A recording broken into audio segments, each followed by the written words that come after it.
اعوذ باللہ من الشیطان الرجیم بسم اللہ الرحمن الرحیم۔ پیارے پیارے اسلامی بھائیوں اور بہنوں، السلام علیکم ورحمۃ اللہ وبرکاتہ۔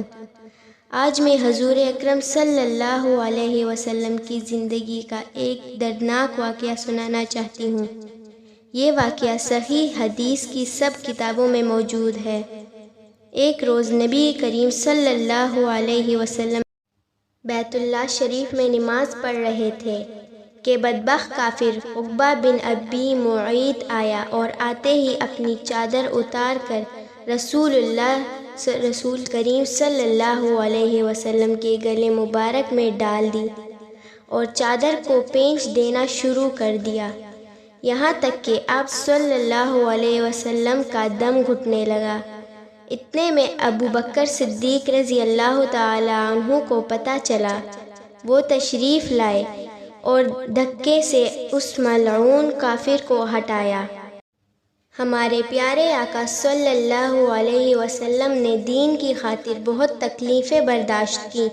کفار نے آپ کو طرح طرح کی تکلیفیں دی، کبھی جسم اطہر پر نجاستیں ڈالی، کبھی گلے میں پندھا ڈال کر کھینچا، گھر کے دروازے کے سامنے کانٹے بچھائے تاکہ صبح سویرے جب آپ آئے، آپ یا آپ کے بچے باہر نکلے تو کوئی کانٹا پاؤں میں چبھ جائے۔ گالیاں دی، قتل کے منصوبے بنائے، جسم اطہر کو لہو لہان کیا، قید میں رکھا۔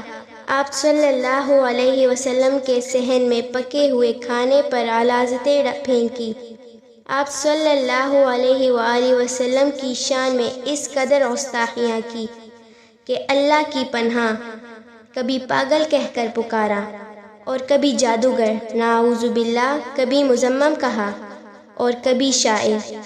اللہ کی پناہ، ابو لہب نے تو ایک مجلس میں یہاں تک کہہ دیا کہ محمد صلی اللہ علیہ وسلم تیرے ہاتھ مبارک ٹوٹ جائیں، نعوذ باللہ۔